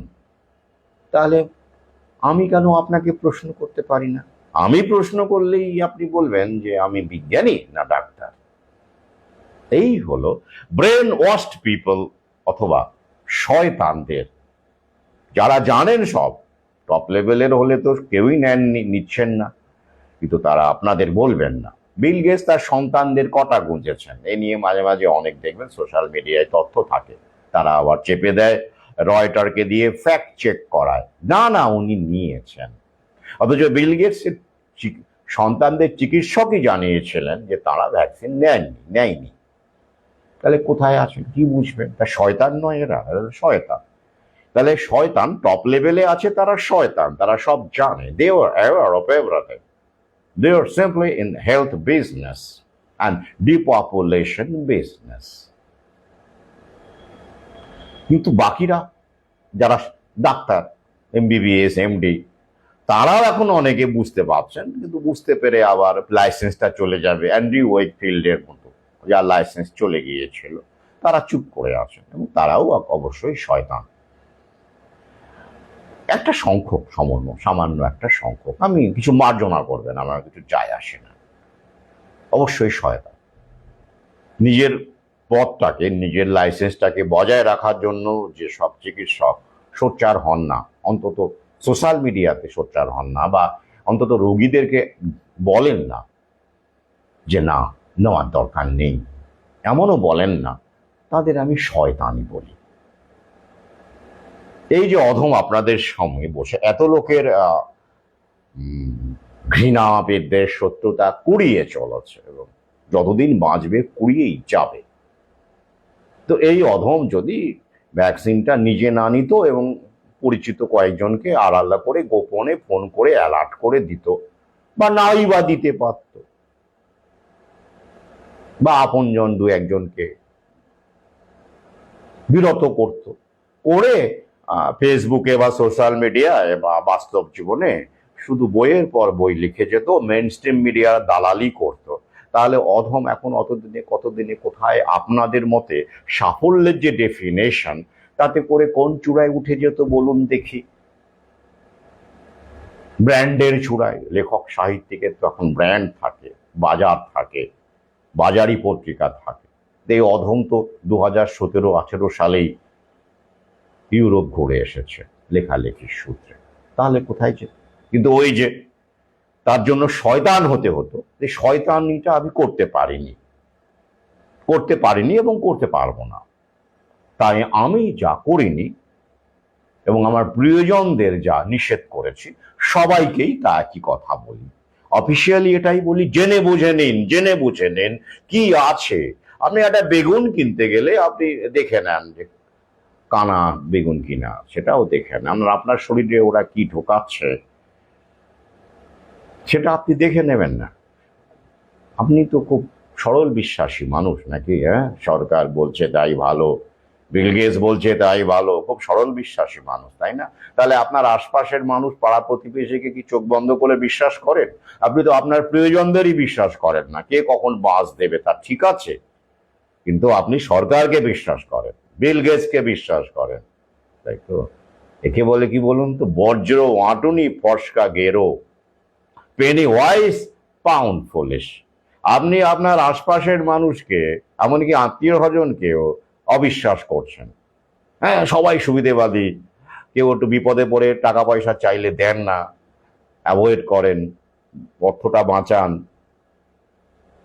যদি ফেরত না দেয় এসব ভাবেন, আপনি অর্থটা বাঁচান, আবার ওই তার কয়েক শতগুণ অর্থ বিল গেটসকে দিয়ে, মানে ওদেরকে দিয়ে আসেন। তো সরল বিশ্বাস করে ভ্যাকসিনটা গুঁজে নেন। কি ভাবছেন? না না, আমাদের জোর করে দেওয়া হয়েছে, আমরা নিতে চাইনি করোনা পিরিয়ডে, ইত্যাদি ইত্যাদি। তো আরে বাবা, করোনা ভ্যাকসিনের গল্প এখানে শুধু আমি বলছি নাকি? অনেকে তো প্যানিকেই নিয়েছেন, এখন বলছেন জোর করে নিয়েছেন। যাই হোক, কারো কারো অবশ্যই জোর করা হয়েছে, মানছি, কিন্তু ছোটবেলার বউ সেগুলো কি অ্যাভয়েড করার চেষ্টা করেছেন? কখনো করেননি, কারণ আপনারা জানেনই না, আপনারা প্রশ্নই করেন না। You don't have any zeal to know.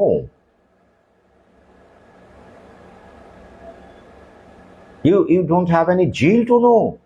আসুন এবার দেখে নেই এই যে সোডিয়াম বোরেট বা সোডিয়াম টেট্রাবোরেট, যা মেল এবং ফিমেল ফার্টিলিটির সর্বনাশ করে এবং সবার ক্ষেত্রে সমান এফেক্ট না হলেও একটা সংখ্যক মানুষের ক্ষেত্রে করছে, দেখতেই পাচ্ছেন বাড়ছে, বন্ধ্যাত্ব বাড়ছে। এটা শরীরের উপর নির্ভর করে, শরীরও তো ফাইট করে, শরীর ফাইট ব্যাক করে। ভাবুন এই পৃথিবীতে এত দূষণযুক্ত খাবার খেয়েও, এত কিছু ডোজ নিয়েও আপনারা যারা এখনো বেঁচে আছেন, প্রকৃতিকে ধন্যবাদ দিন। আপনারা ওই সব ভ্যাকসিনের কারণে বেঁচে নেই, আপনারা বেঁচে আছেন কারণ প্রকৃতি আপনার শরীরকে ফাইট করার ক্ষমতা দিয়েছে, মেকানিজম দিয়েছে, সেলফ কিওরের ক্ষমতা দিয়েছে। তাই আপনারা এত কিছু শরীরের উপর অত্যাচার করার পরেও এখনো মোটামুটি ভাবে বেঁচে আছেন।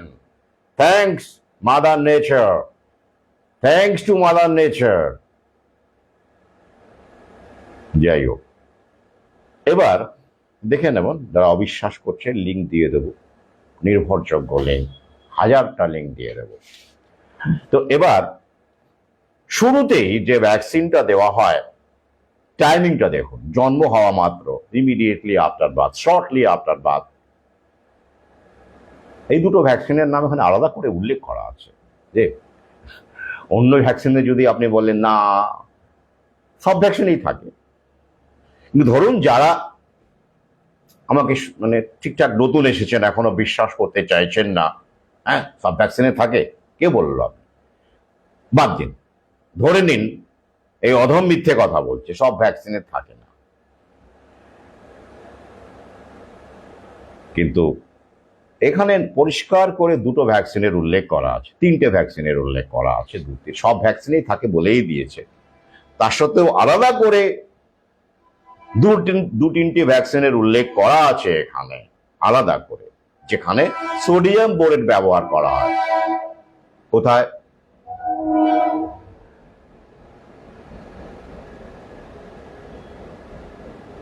হেপাটাইটিস বি ভ্যাকসিন, যা জন্মের প্রায় সঙ্গে সঙ্গে দেওয়া হয়, 3 ডোজ দেওয়া হয়,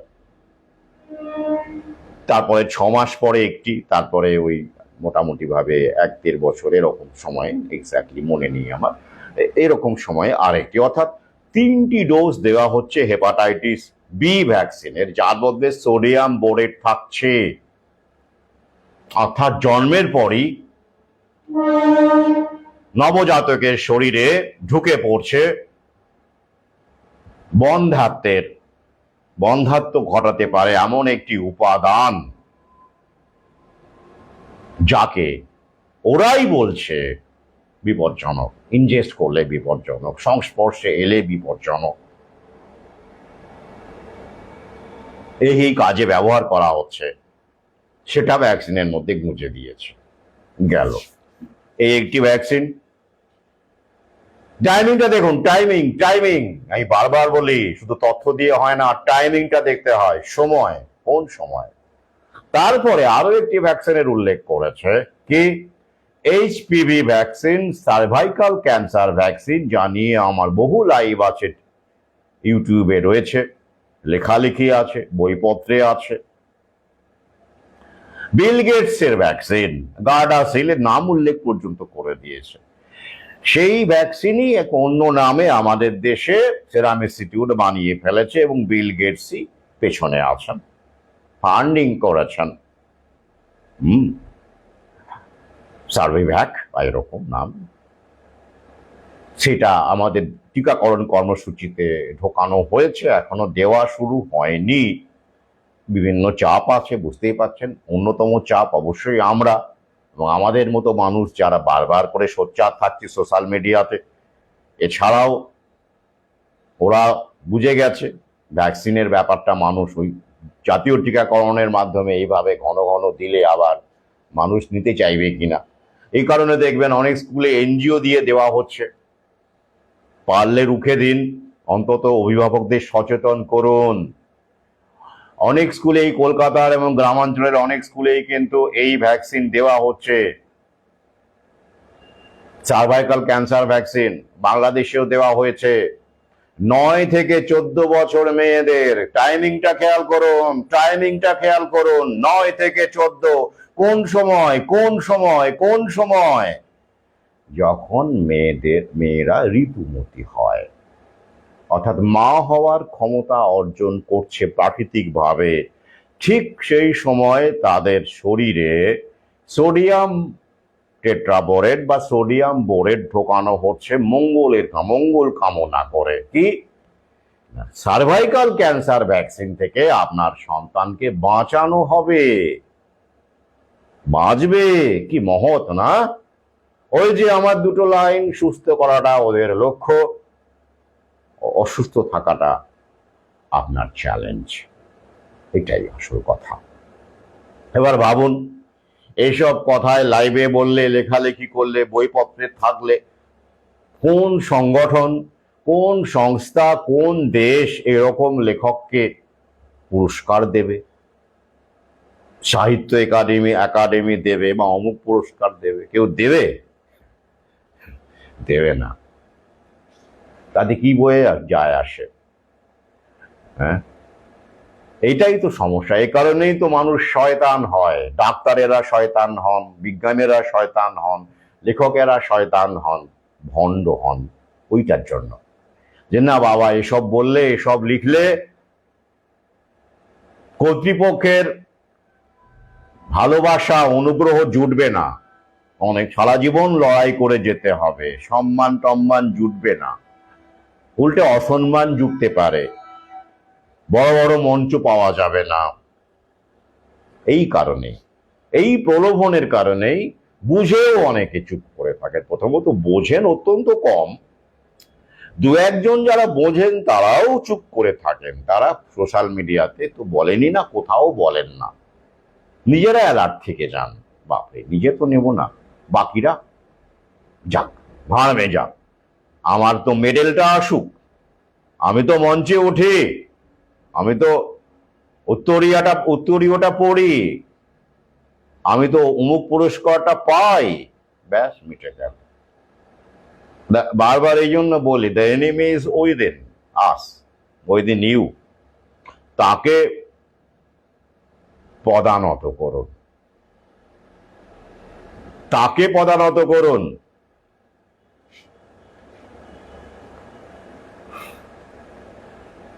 এবার দেখুন, এই ভ্যাকসিন ছেলেদেরকেও সাজেস্ট করা হয়েছে। এইচপিভি কিন্তু ছেলেদেরকেও সাজেস্ট করা আছে, ওই একই বয়সে। প্রথম বিশ্বের ছেলেদেরও, কিশোরদেরও দেওয়া হয়েছিল, এখন আর কেউ নেয় না, এখন মেয়েরাও নিচ্ছে না, অভিভাবকরা সচেতন হয়ে গেছে। কিন্তু বিল গেটসের লক্ষ্য বাজারটা এখন এখানে, ওখানে তো সর্বনাশ যা করার হয়ে গেছে। এখন তারা ঘুরে দাঁড়াচ্ছে, বলে না ঠেকে শেখা। আমাদের থেকে শেখাটা এখনো দেরি আছে, আমাদের তো সবে আমরা ভদ্রলোক হচ্ছি, we are in the process.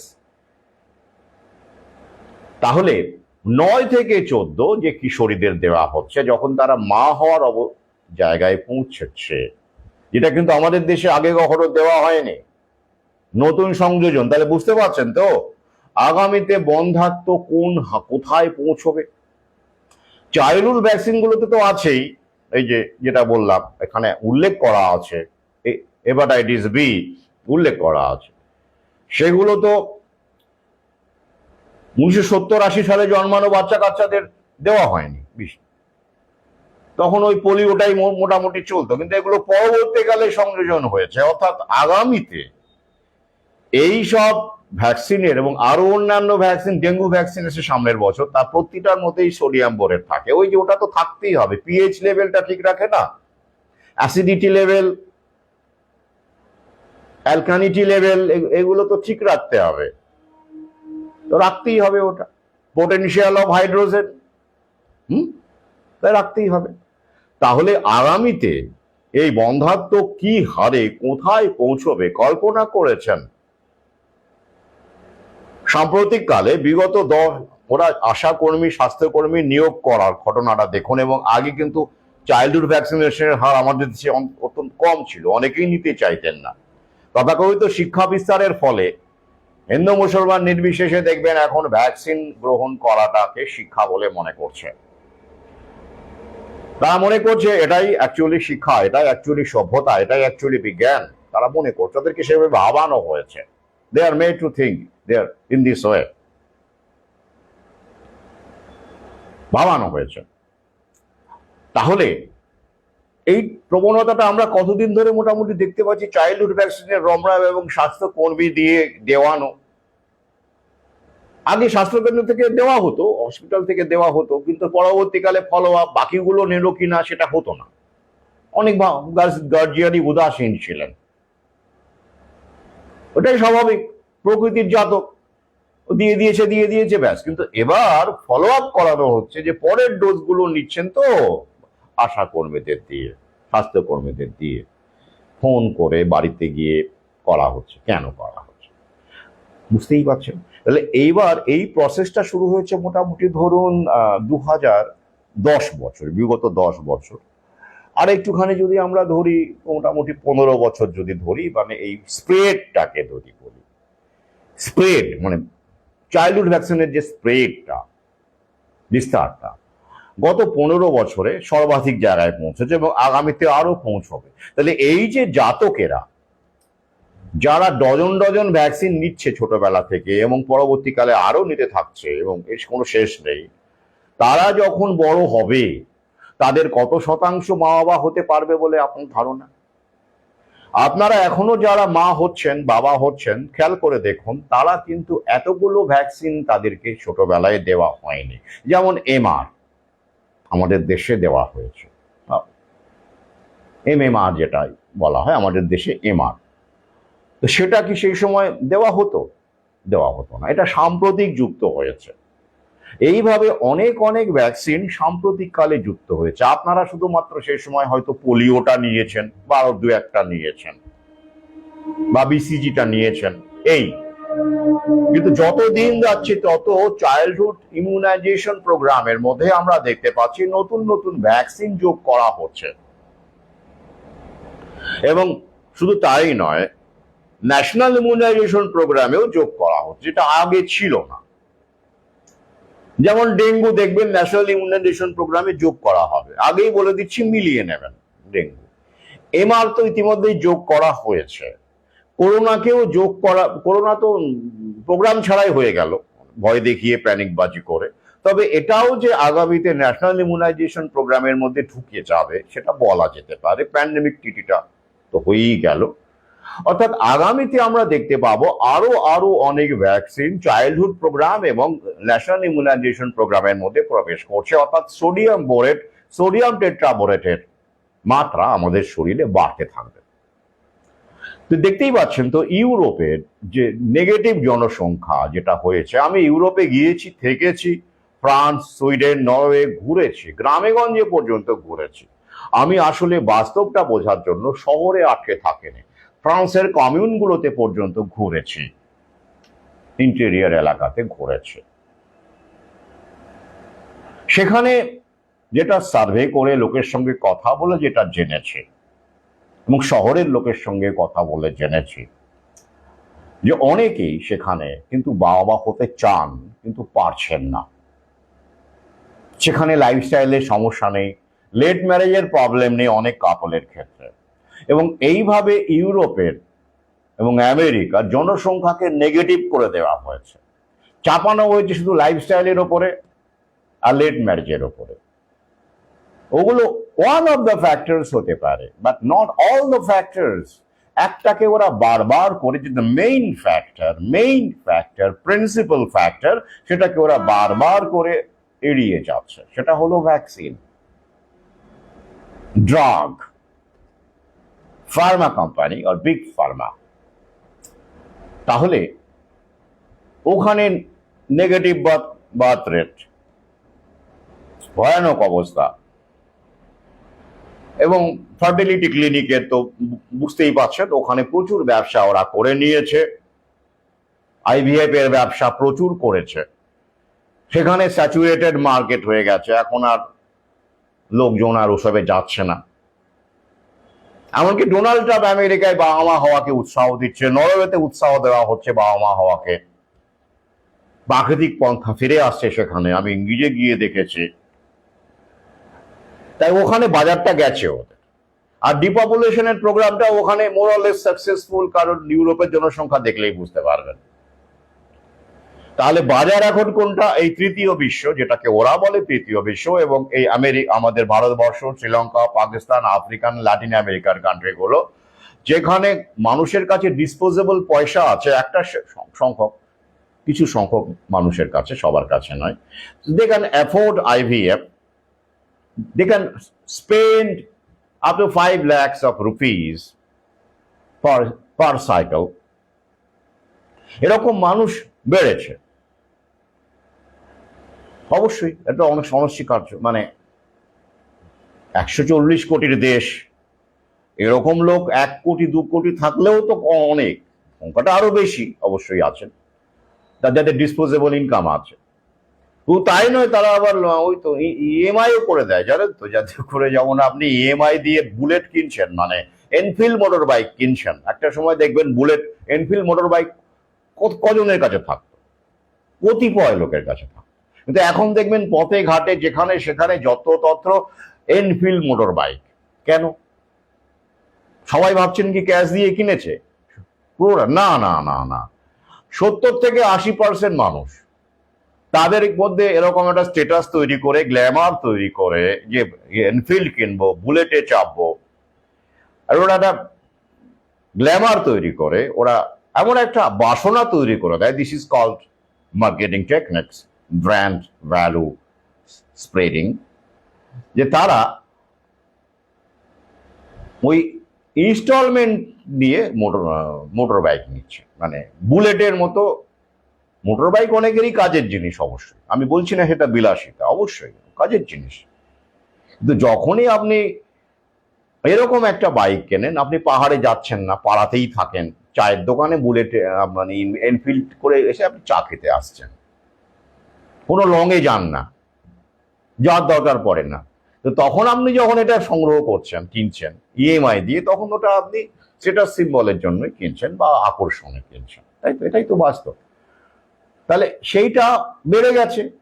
তো একই রকম ভাবে IVF এর একটা আকর্ষণ তৈরি করছে ওরা, এবং এটাকে খুব স্মার্ট ওয়ে বলে ব্র্যান্ডিং করে, এবং এই যে একটা টাকা, সেটাকে ওরা কিন্তু ইনস্টলমেন্টে পেমেন্টের ব্যবস্থা করছে, এবং তার জন্য হেলথ ইন্স্যুরেন্স করতে হচ্ছে, অনেকে করছেন, বিভিন্ন রকম পদ্ধতি আছে যেটা ওরা করে দিচ্ছে, তাই তো? অর্থাৎ এক ক্ষেত্রে ব্রেন ওয়াশ করে তৈরি করুন, বাজার তৈরি করুন, EMI এর প্রলোভন ঝুলিয়ে দিয়ে, তাতে করে আপনি যতই বেশি দিন, উপায় নেই, বেশি দিন বা যাই দিন, ওই যে একটা ব্যাপার আছে, বাজার তো হচ্ছে, তৈরি হচ্ছে। আরেকদিকে কি করছে ওরা? চাহিদা তৈরি করছে। কিভাবে? পবিত্র ভ্যাকসিন গুঁজে দিয়ে চাহিদা তৈরি করে নিচ্ছে, যাতে করে বন্ধ্যাত্বটা বাড়ে, একটা সংখ্যক মানুষের মধ্যে বন্ধ্যাত্বটা বাড়ে।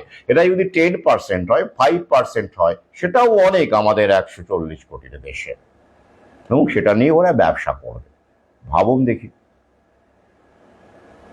5 কোটি মানুষ যদি মানে IVF করায়, আমি কথায় কথায় বলছি, দেশের মধ্যে কম বেশি করে, আমি 5 কোটি বললাম কাপল, বা আপনি আরো দরকার নেই, আপনি 1 কোটি ধরুন, 1 কোটি ইন্টু 5 লক্ষ বা 3 লক্ষ, এরকম করে গড়ুন, কত লক্ষর বাজার হচ্ছে, তাই না?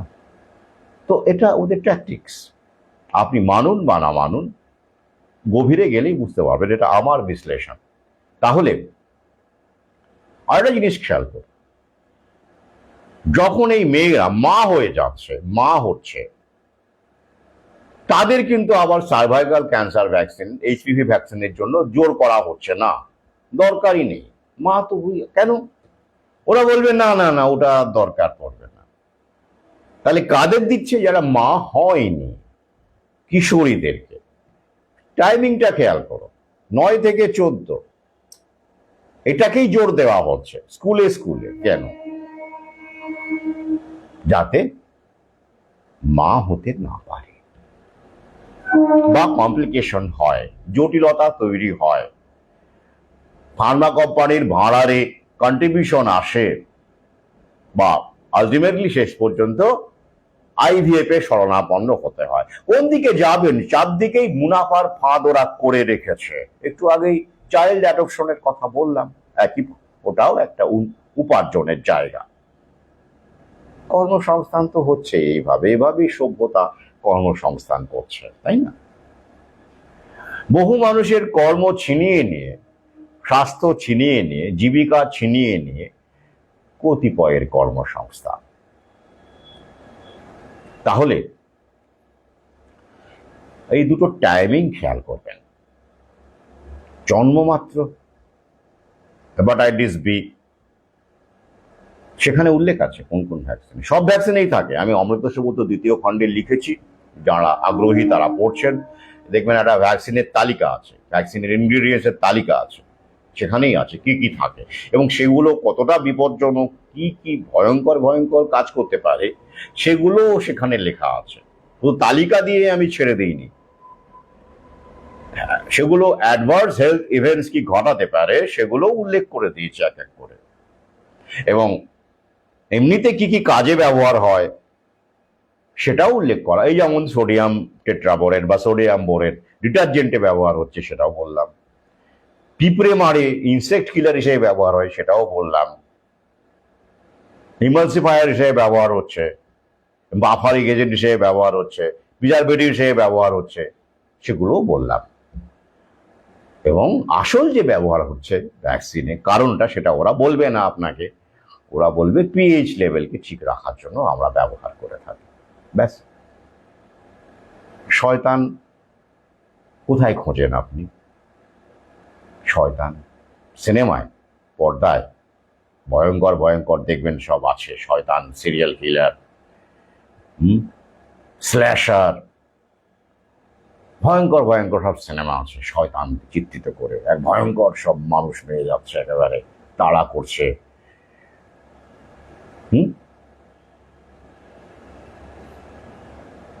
আসল শয়তান কিন্তু সিনেমায় থাকে না, বাস্তবে থাকে। এবং বাস্তবের যে টুকটাক শয়তান যা সিনেমায় ওরা চিত্রিত করে, সিরিয়াল কিলার বলুন, অমুক বলুন, জ্যাক দ্য রিপার, এরা আর কটা মানুষ মেরেছে? তো আসল শয়তান তারা কিন্তু ওই যে, বুঝতে পেরেছেন তো? বিগ ফার্মা এবং তাদের মালিক বিল গেটস এর মতো লোকজন, যারা খুব দেখতে শুনতে কিন্তু শয়তানের মতো নয়, ভদ্র, শান্ত, সুইট স্মাইল, যাদেরকে আপনি কল্পনাই করতে পারবেন না যে আসল শয়তান এরাই। এটাই তো হওয়ার কথা ছিল, এভাবেই তো শয়তানরা কাজ করে। সিনেমার মাধ্যমে, চলচ্চিত্রের মাধ্যমে আপনাদের অন্য শয়তান দেখাবে, যার বাস্তবে কতিপয় অস্তিত্ব আছে, নেই বললেই চলে। Jack the Ripper serial killer কজন হয়? কজন হয়? সেইগুলো দিয়ে আপনাদেরকে ডুবিয়ে রাখবে, মশগুল রাখবে, আর আপনি ভাববেন এই যে শয়তান, এইরকম সন্ত্রাসবাদী, ওরে বাবা, টেরোরিস্ট, খুবই ভয়ঙ্কর।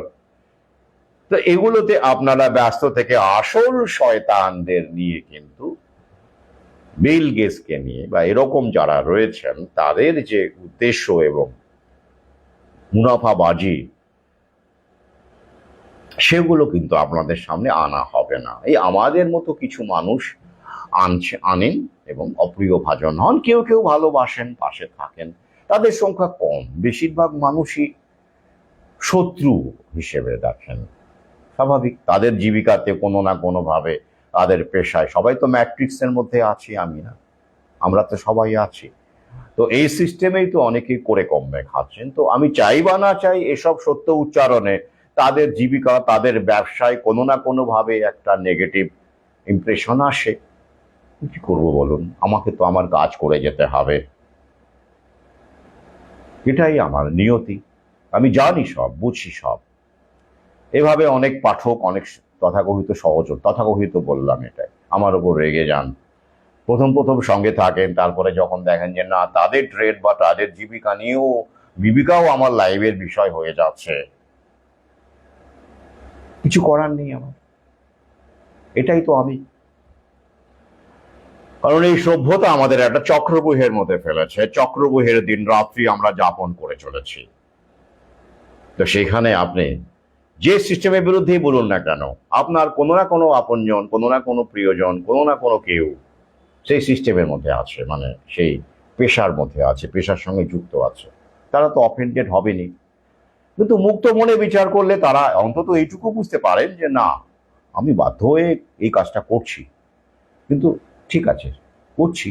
তার মধ্যে থেকেও যদি মানুষকে সচেতন করা যায় বা মিনিমাইজ করা যায়, এটা ভাবা, অথবা ভাবা, শুধুই ভাবা, সেটাও তো কম নয়। ভাবতে ভাবতেই তো আমরা কোনো গন্তব্যের কথা ভাবি, চলে যেতে পারি, ভাবতে পারি, সেটাই হোক। তো যাই হোক, হ্যাঁ আমি জানি ডাক্তাররাও তারা ভালো পয়সা পান। আমি কিছুদিন আগে একজন ভিডিও আমাকে পাঠালেন, এবং তাদের ভিডিওর রিচও অনেক বেশি করা হয়, জানেন ইউটিউবের অ্যালগোরিদম আছে, ফেসবুকের আছে। আমাদের সেক্ষেত্রে করা হয় না, কাহাবি বুঝতেই পারছেন, আমরা তো মুনাফাকে আরো সিস্টেমকে আমরা আঘাত করে চলেছি। তো সেই সব ডাক্তারবাবুরা, হ্যাঁ তারা জানেন তো এই ভ্যাকসিন বিক্রি করেন, আসলে তারা সাজেস্ট করেন, এবং অনেকে তাদের ক্লিনিকেই ভ্যাকসিন গুঁজে দেন, ভালো পয়সা, ভালো উপার্জন। হ্যাঁ, প্রাইভেটে ভ্যাকসিনের দামও বেশি। হ্যাঁ, এবং তারা ভালো ইনকাম করতে পারেন, ভালো উপার্জন করতে পারেন। তো ওই যে একটু আগে বললাম, এদের একটা শ্রেণী শয়তান, তারা সব জানেন, নিজেরা দেন না, কম তাদের সংখ্যা, কিন্তু আরেকটা বেশিরভাগটাই ব্রেন ওয়াশড, তারা নিজেরাও নিয়ে থাকেন এবং নিজেরাও অসুস্থ হচ্ছেন, তাদের বাচ্চা কাচ্চারও দিচ্ছেন, তারাও অসুস্থ হচ্ছে ক্রমে ক্রমে, পরে অবশ্য দেরিতে বুঝতে পারছেন। তো যাই হোক, আর এখন তো প্রাইভেটে যারা ডাক্তার হবেন আগামীতে বুঝতেই পারবেন, সব প্রাইভেটের রমরমা, সরকারি সাবসিডি তো তুলে দেওয়া হবে, সাবসিডাইজ মেডিকেল এডুকেশন উঠে যাবে। তখন ওই যে তারা 1 কোটি টাকা দিয়ে, 1 কোটি, 1.5 কোটি, 2 কোটি টাকা দিয়ে যারা ডাক্তারি পড়বেন, তারা কত টাকা তুলবেন রোগীদের কাছ থেকে, ভ্যাকসিন বেচেই হোক, ট্রিটমেন্টের নাম করেই হোক, প্রেসক্রিপশন করেই হোক, ভিজিটের মাধ্যমেই হোক, কল্পনা করে নিন। তাই আমি আবার আহ্বান রাখছি, এখন থেকে সতর্ক হন, প্রাকৃতিক পন্থায় ফিরুন, ঔষধি বাড়িতে টবে হোক, জায়গা থাকলে মাটিতে হোক, কিছু অন্তত গাছ আপনি রাখুন, সেগুলো ব্যবহার করুন, সেবন করুন, যদি প্রয়োজন পড়ে বা প্রয়োজন না পড়লে অভ্যেস করুন। আমি এ নিয়ে আমার ভিন্ন ভিডিও আছে, যারা আগ্রহী তারা দেখেছেন। এবং সর্বোপরি প্রকৃতিতে বিশ্বাস রাখুন এবং নিজের শরীরের উপর বিশ্বাস রাখুন। Trust your body. খাদ্যই ঔষধ, খাওয়া দাওয়াটা করুন ঠিকঠাক করে, আর বিশ্বাস রাখুন শরীরের সেলফ কিওর মেকানিজমে। শরীর তার 99.99% রোগ নিজেই সারিয়ে নিতে পারে। সেলফ কিওর মেকানিজম বলে এটাকে। এ নিয়ে আমি বহু ভিডিওতে বলেছি, আগামীতেও বলবো, পরে দরকার হলে একটা ডেডিকেটেড ভিডিও করব। সংক্ষেপে এখানে আবার বললাম, আর প্রকৃতি আমাদের সেইভাবেই গড়েছে। এটা কিন্তু আমার খুব সাম্প্রতিক গবেষণার তথ্য নয়, বা আমার সাম্প্রতিক পর্যবেক্ষণ বা সাম্প্রতিক উপলব্ধি নয়, এটা আমার ছোটবেলার উপলব্ধি। কার কাছ থেকে পেয়েছিলাম? বাবার কাছ থেকে।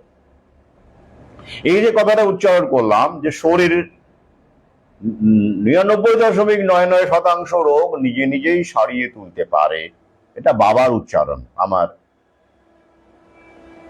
পিতার উচ্চারণ, যার কথা মাঝে মাঝে আমি আপনাদের ভিডিওতে বলি, লেখালেখিতে বলি, স্ট্যাচু বইটিতে তার উল্লেখ আছে, আমার পিতামহের উল্লেখ আছে স্মৃতিচারণ হিসেবে, সত্যি ঘটনার স্মৃতিচারণ। তো হে উত্তরাধিকার বাবা আমার ঠাকুরদার কাছ থেকে পেয়েছিলেন, যিনি কখনো ফার্মা কোম্পানির ওষুধ খাননি, সারা জীবন আয়ুর্বেদ, নিজে চ্যবনপ্রাশ বানাতেন। উনি, তাকে খ্যাপা বলতো, জানেন তো দাদু, দাদুর যাত্রার খুব শখ ছিল, ভালো যাত্রা করতেন, সুদর্শন ছিলেন, উদাত্ত কণ্ঠস্বর ছিল। কিন্তু আর একটা কাজ ছিল, তিনি সকালবেলা উঠেই গ্রাম থেকে গ্রামান্তরে, নদীর ধারে, পুকুরের ধারে, জঙ্গলে ঘুরে বেড়াতেন, কি গাছগাছরা সংগ্রহ করার জন্য। তার সঙ্গে এক সাঁওতাল কবিরাজের খুব ভালো সখ্যতা ছিল। মই কবিরাজ বলে একটি লেখাতে, স্ট্যাচুতে সেই ঘটনা আমি উল্লেখ করেছি। দুর্ঘটনার পরে কি করে দাদু বুড়ো বয়সেও হাড় জোড়া লেগে গেল, লিখেছে। তাহলে এটা করে বেড়াতেন, আর এটার কারণে গ্রামবাসী এগুলো বুঝতো না, অনেকেই তাকে খ্যাপা বলতো, পাগলা বুড়ো বলতো, এরকম বলতো। তিনি আমাকে বিভিন্ন রকমের গাছগাছরা পাতা সংগ্রহ করে, ছোটবেলায় আমার আবছা আবছা মনে আছে, কিছু কিছু স্পষ্ট মনে আছে। তখন ওই মুই কবিরাজের ঘটনা তো একদম স্পষ্ট মনে আছে। বলতেন এটা এই পাতা, এটা এই শেকড়। আবার মাটি চাপতেন, বিভিন্ন রকমের মাটি বিভিন্ন জায়গা থেকে সংগ্রহ করতেন। আমাকে বলতেন, দেখ তো এই মাটিটা একটু জিভে ঠেকাতো, কিরকম স্বাদ, এটা দেখ ঠেক কিরকম স্বাদ। বলতো ফারাক কেন বলতো, কিসের ফারাক, কেন অন্যরকম লাগছে। কি অদ্ভুত অদ্ভুত প্রশ্ন করতেন আমাকে, আমার মনে আছে। তো সেটাই আমার পিতার মধ্যে আসে। তো আমার পিতা কখনোই এই যে ছোটবেলায় আমার যখন জ্বর হতো বা শরীর খারাপ, ছোটবেলা অনেকেরই আমাদের হয়, কোনোদিনই ওষুধ খাওয়া, মানে ওষুধের গল্প ছিল না আমাদের, কোনোদিনই না। বাবা কোনোদিন আমাদের ওষুধ কিনে খাওয়াননি। এ কারণে আশপাশের লোকজন অবাক হতো। সেই সময় তো ভদ্রলোক কম ছিল না, কিন্তু বাবা উত্তরে একটা কথাই বলতেন, আমাকেও বলেছেন, যে দুদিন পরেই ঠিক হয়ে যাবে। হ্যাঁ, ওই কাঁচকলা খাওয়া বা বিভিন্ন রকমের যে লুজ মোশন হলে সেগুলো তো বাড়িতে আসতোই, শাকসবজি বিভিন্ন বিষয় আসতো, যে টোটকা সেগুলো থাকতো। কিন্তু ওই একটা কথা, যে শরীর নিজের ক্ষমতায় 99.99% রোগ সারিয়ে তুলতে পারে, তুই দুদিনেই ঠিক হয়ে যাবে। তাই হতাম। তো সেই উপলব্ধি নিয়েই তো বেঁচে আছি। বয়স তো কম হলো না, আমি তো তার প্রমাণ, সেলফ কিওরের প্রমাণ।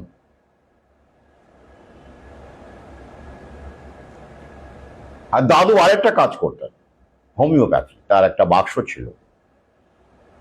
তিনি হোমিওপ্যাথি পড়াশোনা করতেন, একদিকে আয়ুর্বেদ, অপরদিকে হোমিওপ্যাথি, দুটোই হোলিস্টিক। এই মানুষগুলো এখন কোথায়? তিনি গ্রামের মানুষকে হোমিওপ্যাথি ওষুধ দিতেন, আমার মনে আছে। এবং কখনো কখনো এইসব গাছগাছরাও বলতেন। দুভাবেই তিনি মানুষের পাশে থাকতেন।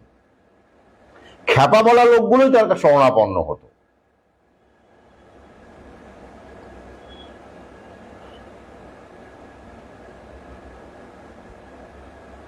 তো আমার দাদুর দেখবেন, আমি অনেক বইপত্র, অমৃতস্ব পত্র প্রথম খণ্ড তাকে উৎসর্গ করেছি। এদের কাছে তো আমি ঋণী, জেনেটিক্যালি ঋণী। তো আমার দাদুর নাম ছিল নগেন্দ্রনাথ লাহা। তাকে সবাই গ্রামে কি বলে ডাকতো জানেন? ভালোবেসেই ডাকতো, কিন্তু ঘৃণা করে নয়, ওটা প্রচলিত হয়ে গিয়েছিল, নরেন পাগলা। তার কাছাকাছি বয়স বা সমবয়সীরা, বা এটা আস্তে আস্তে চালু হয়ে যায়। তো দাদু তাকে খুব একটা গুরুত্ব দিতেন না, অবশ্যই কে কিভাবে বলছে ম্যাটার করতো না। তাই যখন আমাকেও কেউ কেউ এই বিশেষণে ফেসবুকে বা ইউটিউবে কমেন্টে এই বিশেষণটি প্রয়োগ করে থাকেন, তখন আমি কিন্তু স্মৃতিতে ফিরে যাই। দাদুর কথা মনে পড়ে, বাবার কথাও মনে পড়ে। তখন আমি ভাবি আর হাসি, মন্দ লাগে না। যাই হোক, আজ এই পর্যন্তই। আরো একবার আমি বলি, এটা আমি বলবো, গাছপালা লাগান বাড়িতে, ঔষধি গাছ। আপনি অনেক কম খরচে সুস্থ থাকতে পারবেন। নাহলে ঘটি বাটি শেষ হয়ে যাবে, সব প্রাইভেটাইজ হয়ে যাচ্ছে হেলথ সিস্টেম। ইন্স্যুরেন্স কতজন করতে পারবেন? বি অ্যালার্ট, একটা বিষয়, প্রাইভেট স্কুল বা এমন জায়গা থেকে এখন পড়িয়ে কোনো লাভ নেই। যে টপ লেভেলের লোক আপনি না হন, পয়সাটাই চলে যাবে। স্কিলের দিকে বাচ্চা কাচ্চাকে নিয়ে যান। এই নিয়ে আমার ভিডিও রয়েছে। গাদাগুচ্ছির টাকা খরচা করে প্রাইভেট স্কুলে পড়াবেন না, আমি আবার বলছি। বরঞ্চ কোনো এমন কোনো প্রফেশনাল বা কোনো স্কিল বেসড কিছু শেখান। কারো আন্ডারে হতে পারে, কোনো প্রতিষ্ঠানে হতে পারে, বড় সড়ো জায়গায় দরকার নেই। করে খেতে হবে, ওই একাডেমিক দিয়ে কিচ্ছু হবে না। অর্থ বাঁচবে, শান্তি পাবেন আগামীতে। এই দুটো বিষয় মাথায় রাখুন অন্তত এই মুহূর্তে।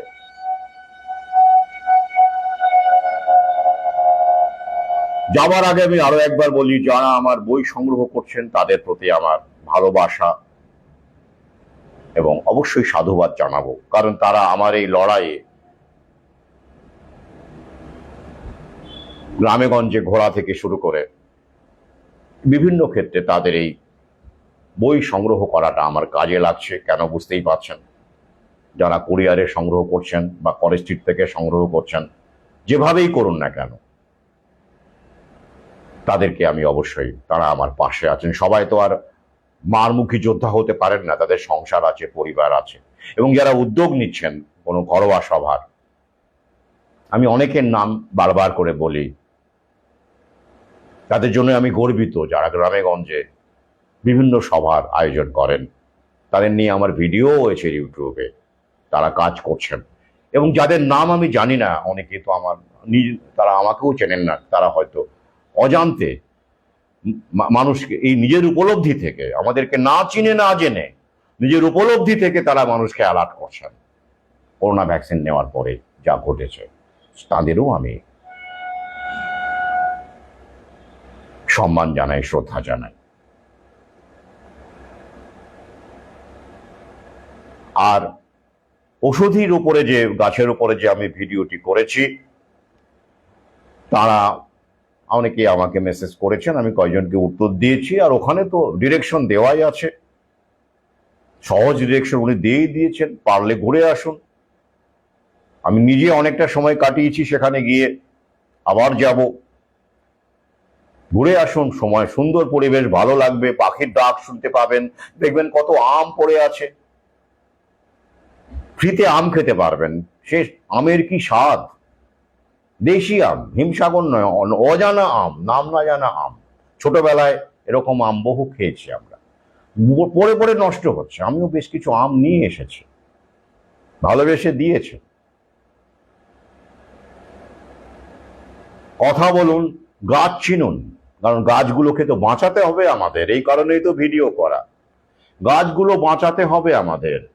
আমাদের শেষ আশ্রয় তো এই গাছই, গাছগাছরা ঔষধি।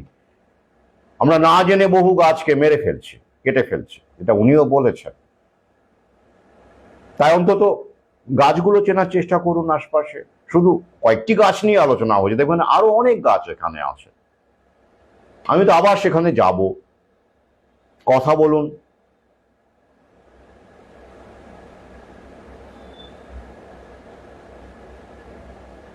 ভালো লাগবে। তবে হ্যাঁ, একটা বিষয়ে আমাকে এক সহযোদ্ধা, বিশ্বজিৎ নাম, ইউটিউবে সম্ভবত জিজ্ঞাসা করেছেন যে উনি ভ্যাকসিন নিয়েছেন কিনা। না, আমি এই প্রশ্ন ওকে করিনি, ইচ্ছে করেই করিনি, আশাহত হব বলে। কারণ আছে একটা, কারণ তার সহকারী যে ছেলেটি, তার সঙ্গে কথা হয়েছে, সে নিয়েছে ভ্যাকসিন, করোনা ভ্যাকসিন দুটো নিয়েছে, সে জানালো। তো সহকারী যে, তো সেইখান থেকে আমি একটুখানি সংকুচিত বোধ করি। কারণ কি,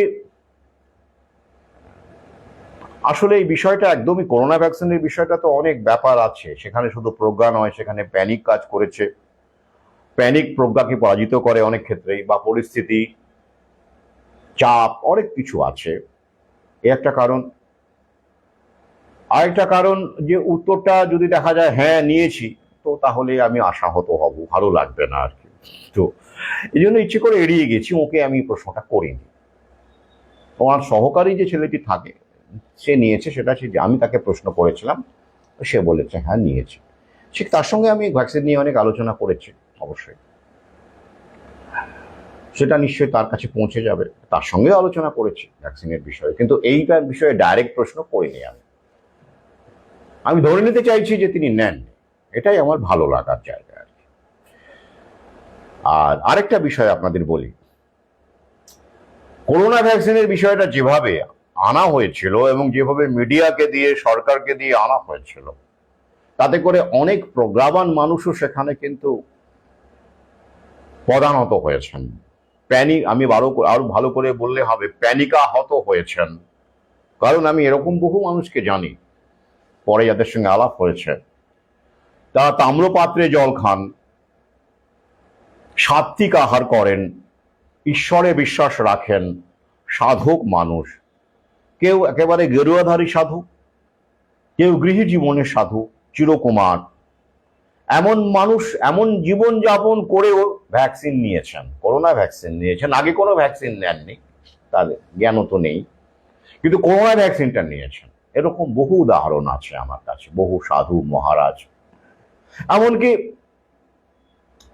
এই করোনা ভ্যাকসিনের পরই আমি বিভিন্ন জায়গায় যেখানে যেখানে ঘুরেছি, শ্মশানেও গেছি, আমি তারাপীঠ শ্মশানেও গেছি। কিছু কিছু ছবি সেই সময় পোস্ট করেছিলাম, আমার জোর মনে হয় আর কি। আমার কৌতূহল বশত গেছিলাম। ঠিক আছে, আমরা তো সাধারণ মানুষ, গৃহী মানুষ, তাদের একটা সিস্টেমের মধ্যে থাকতে হয়, তাদের উপর চাপ থাকে, সরকারি চাকরি চলে যাবে, অমুক তমুক বিভিন্ন রকমের চাপ, বাসে উঠতে দেবো না, ট্রেনে উঠতে দেবো না, চাপ থাকে। তো সুতরাং প্যানিক তো ছিলই, তবু চাপের কারণেও একটা সংখ্যক মানুষ নিয়েছেন, উল্লেখযোগ্য সংখ্যক মানুষ নিয়েছেন।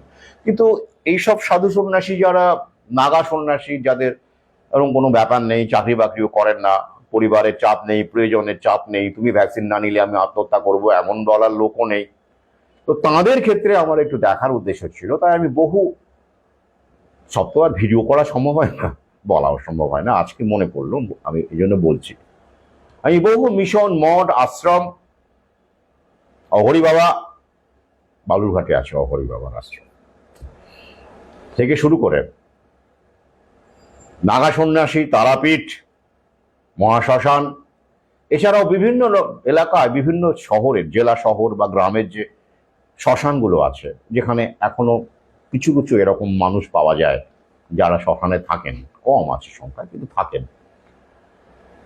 এরকম মানুষের সঙ্গেও তারা সাধু, অবশ্যই তারা সেরকম, এবং তান্ত্রিক, এমন লোকের সঙ্গেও আমি কথা বলে দেখেছি, এবং দুঃখের সঙ্গে দেখেছি তাদের মধ্যেও 60% মানুষ ভ্যাকসিন নিয়েছেন।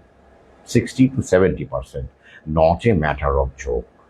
অথচ এইসব মানুষের 100%ই ভ্যাকসিন না নেওয়ার কথা ছিল। তো সেই ক্ষেত্রে 70% মানুষ তারা ভ্যাকসিন নিয়েছেন, অন্তত একটা করোনা ডোজ নিয়েছেন। তাহলে কি বলবেন? আর তাই যারা আমরা নিইনি একটাও, তারা সত্যি বড় পাগল, বড় আকারের পাগল আর কি। প্রজ্ঞাবান বলা যাবে কি যাবে না, কিন্তু বড় আকারের পাগল। এই কারণেই তো সমস্যা না আমাদেরকে নিয়ে। যাই হোক, তা আমি অনুরোধ করব, যারা ওখানে যাবেন, যান, ঠিকানা বলা আছে, গাছ দেখুন, চিনুন, সে বিষয়ে প্রশ্ন করুন, জানুন। যদি মনে করেন জায়গা আছে, টবে লাগাবেন, সংগ্রহ করুন, এবং সেক্ষেত্রে কোন গাছটি, সব গাছ তো আনতে পারবেন না, কোন গাছটি আপনার বেশি দরকার সেটা দেখুন। হ্যাঁ, সেটা বটেই, এটা তো কারণেই আমি বলছি, অবশ্যই। তো কিন্তু ভ্যাকসিন নিয়েছেন কিনা এই প্রশ্নটা করবেন না, আমার অনুরোধ। উনি অস্বস্তিতে পড়তে পারেন, আমার মনে হয় হয়তো চাপে নিয়ে থাকবেন, বা কারণ ওনাকেও তো একটা সিস্টেম মেনে চলতে হয়, কর্মচারী আছে, চাপে নিয়ে থাকবেন, অথবা নেওয়ার পরে উপলব্ধি করে থাকবেন। যেটাই হোক না কেন, কেউ কোনো দরকার নেই, প্রশ্নটা করবেন না, আমার অনুরোধ, একান্ত অনুরোধ। আমি করিনি এই কারণে, উনি তো ভালো কাজ করছেন তাই করিনি। আর উনি যদি নিয়েও থাকেন, বিশ্বজিৎ এখানে মন্তব্য করেছে, মূল্যবান মন্তব্য, উনি যেহেতু প্রাকৃতিক পন্থাতে জীবনযাপন করেন, আমি নিজে দেখে এসেছি, এখনো পুকুরে স্নান করেন, খাবার দাবারের ক্ষেত্রে সমস্ত যা আলোচনা হয়েছে, তিনি একদম প্রাকৃতিক পন্থার মধ্যেই আছেন, তাই তার কোনো ক্ষতি হবে বলে আমার মনে হয় না। তাই আমি বারবার বলি, প্রাকৃতিক পন্থায় ফিরে আসুন। আজ এই পর্যন্তই। সঙ্গে থাকুন। যারা, আবার আহ্বান করছি, যারা কুরিয়ারে বই নিতে চাইছেন, নিজে সমৃদ্ধ হন, অন্যদের পড়ান, তারা আমাকে হোয়াটসঅ্যাপে যোগাযোগ করবেন। মেসেঞ্জারে আমি থাকি না, সময় দিতে পারি না। হোয়াটসঅ্যাপ নাম্বার ইউটিউবে দেওয়া আছে, এছাড়াও আমার অন্য হোয়াটসঅ্যাপ নাম্বার, সেটিও অনেকেই জানেন। আর কলেজ স্ট্রিটের ঠিকানা যদি জানতে অসুবিধা হয়, বুঝতে অসুবিধা হয়, সেটাও আমাকে বলবেন, আমি জানিয়ে দেব। সেটাও দেওয়া আছে, ডিপিতেই পেয়ে যাবেন সহজেই, যারা আগ্রহী অবশ্যই। আর